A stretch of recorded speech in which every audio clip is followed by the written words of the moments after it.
Hello friends, আসসালামু আলাইকুম। কেমন আছেন সবাই? আশা করি সবাই ভালো আছেন। আলহামদুলিল্লাহ, আমি আপনাদের দোয়ায় অনেক ভালো আছি।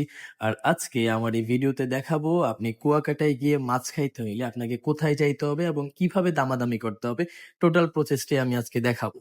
আপনি যদি কুয়াকাটায় যেয়ে থাকেন তাহলে আপনাকে মাছ খাইতে হইলে একটা জায়গা ফিক্সড ওখানে যাইতে হবে। কক্সবাজার যেমন আপনি যেখানেই যান সেখানেই মাছ ফ্রাই, বারবিকিউ যেটাই খান তাই পাবেন। কুয়াকাটায় কিন্তু এমনটা না। কুয়াকাটায় ভিন্ন হিসাব। কুয়াকাটায় হচ্ছে আপনি একটা জায়গায় যাইতে হবে যেখানেই থাকেন না কেন। এই জায়গাটার নাম হচ্ছে ফিশ ফ্রাই মার্কেট।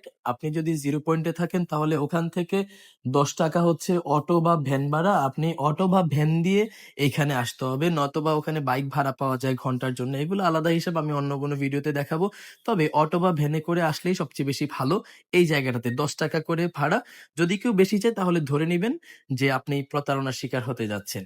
আর এইখানে আসার পরে অনেক বেশি মাছ ছিল, তবে কক্সবাজারের চাইতে অনেক রিজনেবল আপনি যদি দামাদামি করতে পারেন। তবে আমি একটা জিনিস শুধু বলবো, দেখে শুনে আপনাকে নিতে হবে। তবে এখানে প্রতারণার শিকার হওয়ার চান্সটা খুব কম। যদি আপনি দামাদামি ঠিক মতো করতে পারেন তাহলে আপনি অবশ্যই জিতবেন। আমি দেখিয়ে দিব এই ভিডিওতেই, এখনই দেখিয়ে দিব আপনি কিভাবে দামাদামি করতে হবে। এই যে দেখুন এই ভিডিওটা। কাকা এটা কত রাখবেন? এই কুড়ালটা কত রাখবেন? আর রাখবেন কত? হ্যাঁ, 400 রাখা যায় না? ঠিক আছে, কি 400 দিবেন? আচ্ছা, শুনেন কাকা, শুনেন, এটা কিন্তু বারবিকিউ। আর স্কুইড কত করে রাখবেন? ওই যে স্কুইড কত করে রাখবেন? না, পিস এমনি বিক্রি করেন না আপনি? পিস কত রাখবেন স্কুইড? দেখি সাইজটা দিই। এই যে ৳100 জোড়া। এটা তো স্কুইড না, এটা তো ক্যাটেল ফিশ না? Cattle fish. এই যে স্কুইড, এই যে হ্যাঁ, এটা স্কুইড, এটা স্কুইড। আর এটা তো ক্যাটেল ফিশ। এটা ক্যাটেল ফিশ বিক্রি করেন না নাকি? সব বিক্রি করি। বুঝছি। আচ্ছা, তাহলে স্কুইড কত রাখবেন? এটা খাবেন? হ্যাঁ, নাই স্কুইড তো মনে হয়। নাই?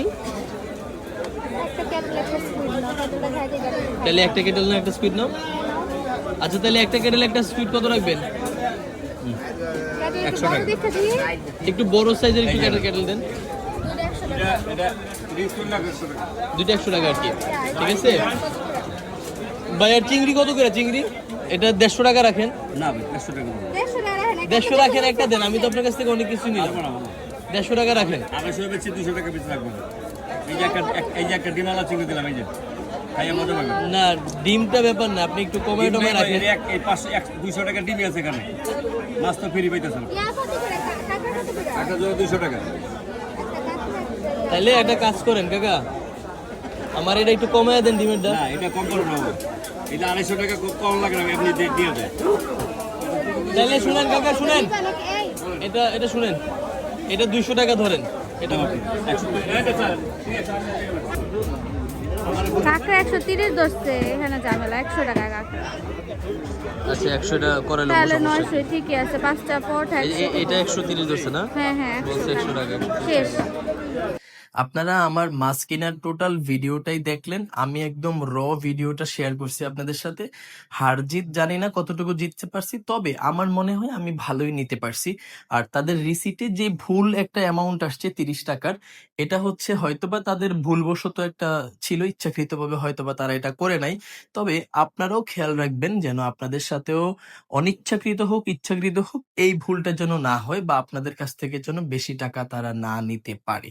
আমার যেটা ধারণা হয়তোবা উনি ভুলবশতই এই কাজটা করছে, ইচ্ছাকৃতভাবে করে নাই। যাই হোক, তবে এখন আসি মাছের স্বাদের ব্যাপারে। বেস্ট ছিল মাছের স্বাদ, বেস্ট, আমি বেস্ট বলবো। তবে কুয়াকাটার চাইতে ভালো হচ্ছে সেন্ট মার্টিনের ফিশ ফ্রাই। আর আরেকটা জিনিস হচ্ছে, কক্সবাজারের সাথে আমরা যারা কুয়াকাটার তুলনা করি, কক্সবাজারটা হচ্ছে একটু বড় পরিসরে, কুয়াকাটা হচ্ছে একটু ছোট পরিসরে। তবে কক্সবাজারটা একটু বেশি পরিষ্কার, কুয়াকাটা একটু কম পরিষ্কার আর কি, ততটুকুই। তবে মাছের স্বাদের দিক দিয়ে কুয়াকাটা বেস্ট। প্রথমে আমি সেন্ট মার্টিন রাখবো, তারপর কুয়াকাটা রাখবো, তারপর কক্সবাজার রাখবো। তবে এতক্ষণ খাওয়া দাওয়া দেখলেন। যাই হোক, আজকের ভিডিও এখানেই শেষ। সবাই ভালো থাকবেন। আসসালামু আলাইকুম।